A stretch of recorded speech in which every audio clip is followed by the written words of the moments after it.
Come on, bienvenue. Welcome once again to the Love Entrepreneurs Show. We are talking specifically about the Love Entrepreneurs Fellowship and how being part of it can actually help you get over whatever it is, the obstacle that's holding you back from being better both with sales and running your business. Today's topic is all about uh, imposter syndrome, which is what can hold a lot of people back. Larry, tell me more. Well, I don't want to tell you more. I want to ask Lisa Bowen to tell us more because I don't really understand what imposter syndrome is, or I might understand it at some level, but I think it's best to turn to our expert, Lisa. Lisa, what is imposter syndrome exactly? It's endemic in entrepreneurs. That's what it is.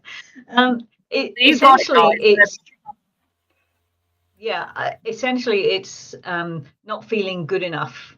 And I just want to read out a definition here. It's a psychological pattern where a person doubts their accomplishments and has a persistent internalized fear of being exposed as a fraud despite evident successes, skills, or competence. It's common amongst high achievers who struggle to internalize success and attribute it to luck, timing, or deception rather than ability or effort. So it's that feeling that we're going to get caught out, that somebody's going to pull us up on something and show that we're a fraud. And this in business affects us in many ways because we're not going to put ourselves out there if they think we're going to get caught out. Sorry, Gareth, you wanted to say something? No, all I was going to say is I know a lot of people who can't tell the difference between imposter syndrome and momentary anxiety. And some people, before they're about to do something important, suddenly question whether or not they can do it or not. And often that isn't to do with imposter syndrome, because imposter syndrome seems to be an ongoing state of affairs. Whereas like for instance, I'm a performer and I'm a musician. And just before I go on stage, I start thinking to myself, well, can I do this? Is this something I can do? And then I can overcome it usually and in fact, I've never known I can't overcome it, and I get on with it. Whereas a lot of people find that they talk themselves out of doing something important because they've got this ongoing syndrome. Yeah. So imposter syndrome is very common. And I think anybody who's an entrepreneur, apart from you, Gareth, because you're one of the blessed, has experienced imposter syndrome at some point. And you're right, there is some confusion over what is what, but anxiety is normally very incident specific. As you said, right. You're going on stage, you get a bit of anxiety, you get a bit of whatever. Imposter syndrome underlies everything.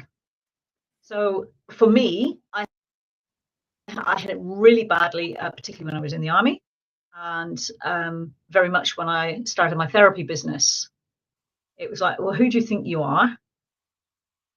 Do you really know? What if somebody asks you a question you can't answer? All these sorts of things. And I would write my script or whatever it was that I was doing.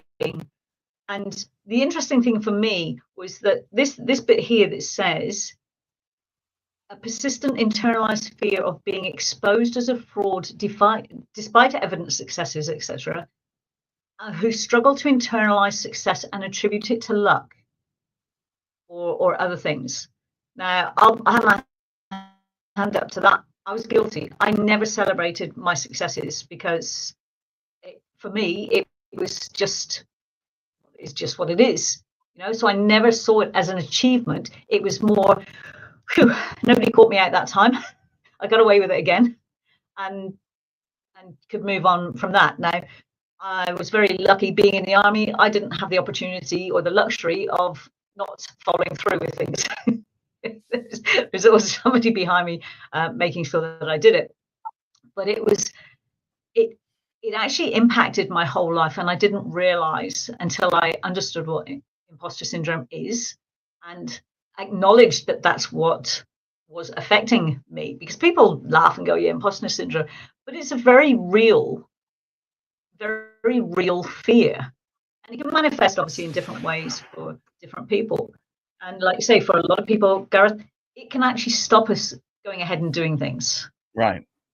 And it's more than that anxiety over a specific thing. It's an underlying feeling of being caught out. I spent my whole time winging it. I look back now and I wasn't winging it. The amount of preparation I did, but I always felt that I was winging it. And whilst I've now become very good at winging it, and there's times when that's an advantage, it's not a good way to live your life. Not when you're doing presentations, when you're doing something. I'd like to come in here with a couple of examples from, say, my life, right? And I want you to sort of really think about these. There are times when we show up and we do things when the flow is, and we can feel, you know, it's we sort of know, yeah, we've nailed it, we're really good or whatever, and it seems, and I think we've all experienced this, it seems effortless. But I then want you to think about the times that we've turned up and we feel that it's effortful. It's like being a snail walking through tar.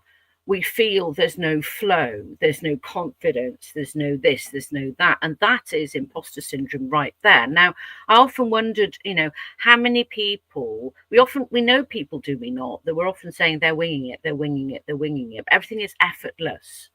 Now, that, I think, is related to underlying confidence in self. And, you know, in my own self, for example, I might do something and it might work and it's effortless, but within about 5 seconds of having done it, the doubts come in. But. For example, with me, if I've achieved something, I don't allow myself to experience that achievement for longer than a second.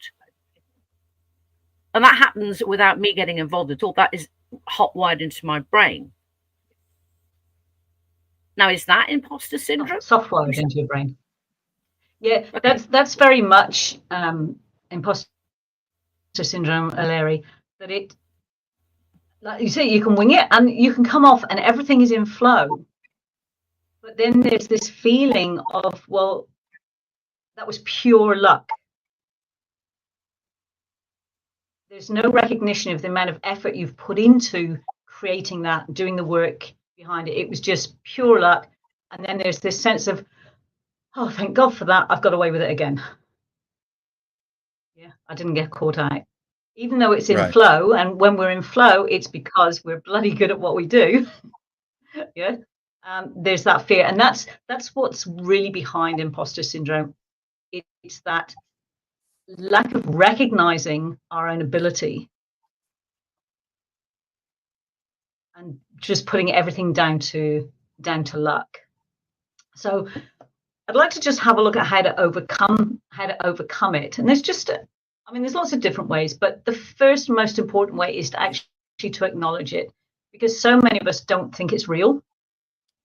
We laugh and joke about it. You say, oh, imposter syndrome, and everybody laughs. It is very real. So once you've acknowledged it and go, oh, wow, this is imposter syndrome, it helps put it in its place a little bit. And it helps equalize things a little bit. And of course, awareness is the first step to change. Always. We can't change until we're aware that's what's going on. Then we can reframe our thoughts. So instead of, oh, I don't belong here, oh, I'm going to stuff this up, or I hope nobody asks me a question, all that kind of stuff.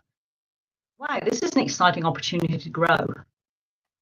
Because even if somebody asks you a question that you can't answer, one of the things I was taught, I used to be instructor in the army teaching people how to teach, and it was just say, if you don't know, you either throw it back to the audience if it's something you've covered, and if it's something you don't know, say, I'm not 100% sure on that, I don't want to give you an incorrect answer, leave it with me and I'll get back to you.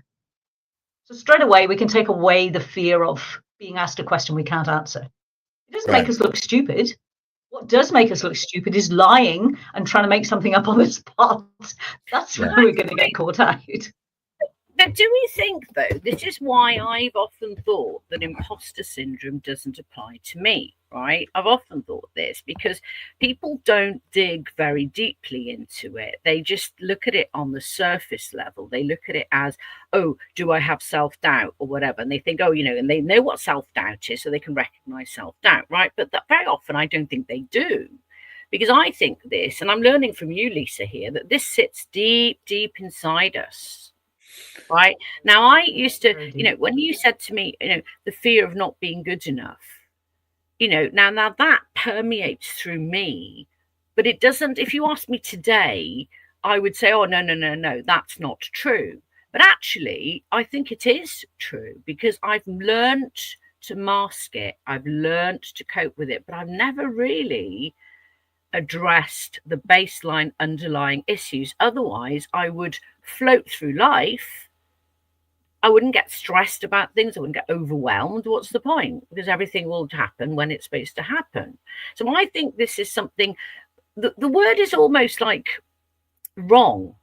The word imposter, because that is like a misnomer, isn't it? It's a mischaracterization. It's like, we need to think of a better word to describe it. Because I think a lot of people who suffer from this are not getting the help they need because of they're saying, well, I don't have an imposter.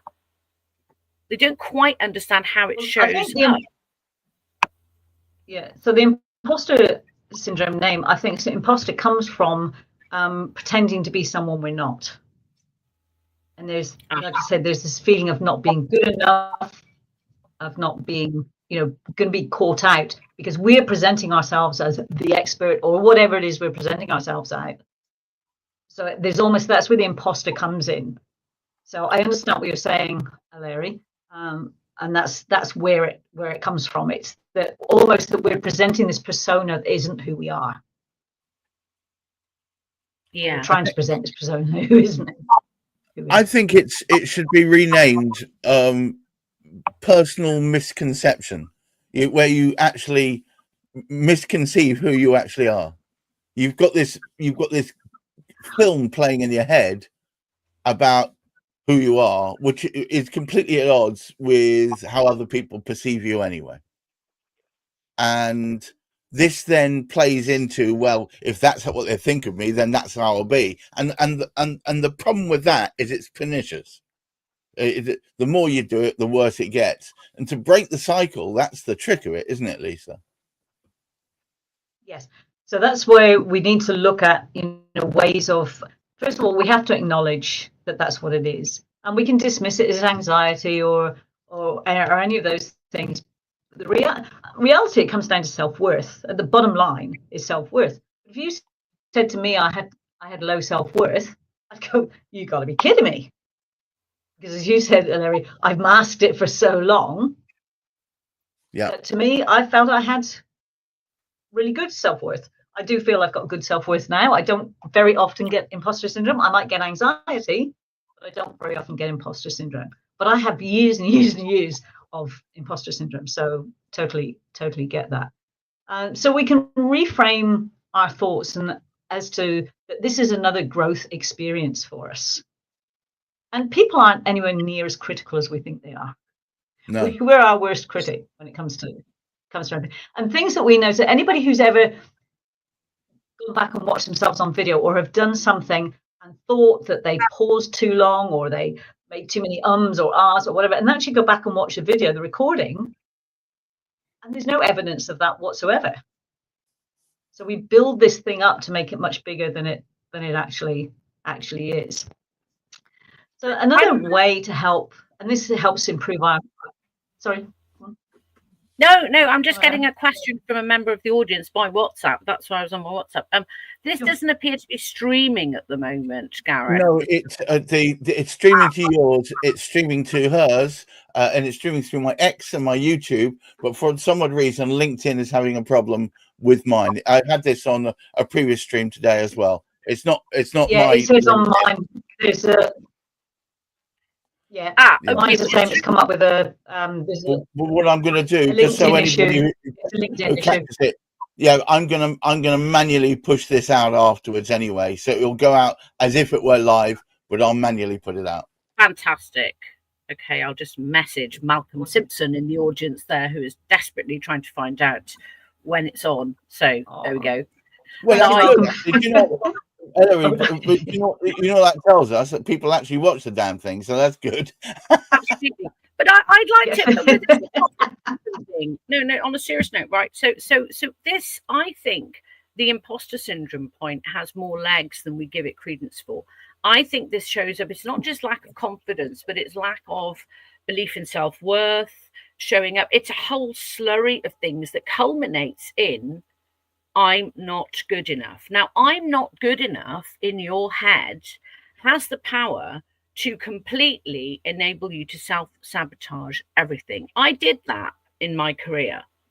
I had a firm belief when I went across that Severn Bridge to England that I just wasn't good enough.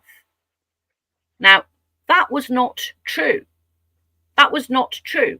But my mind managed to create a syndrome whereby I was literally paralyzed by fear. It's a fantasy story that you were telling yourself. Well, we don't know because it was never played out. We talked about this last week, isn't it? The stories we create.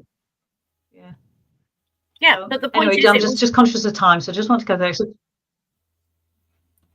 it's like an octopus. It's got tentacles. It's not got legs.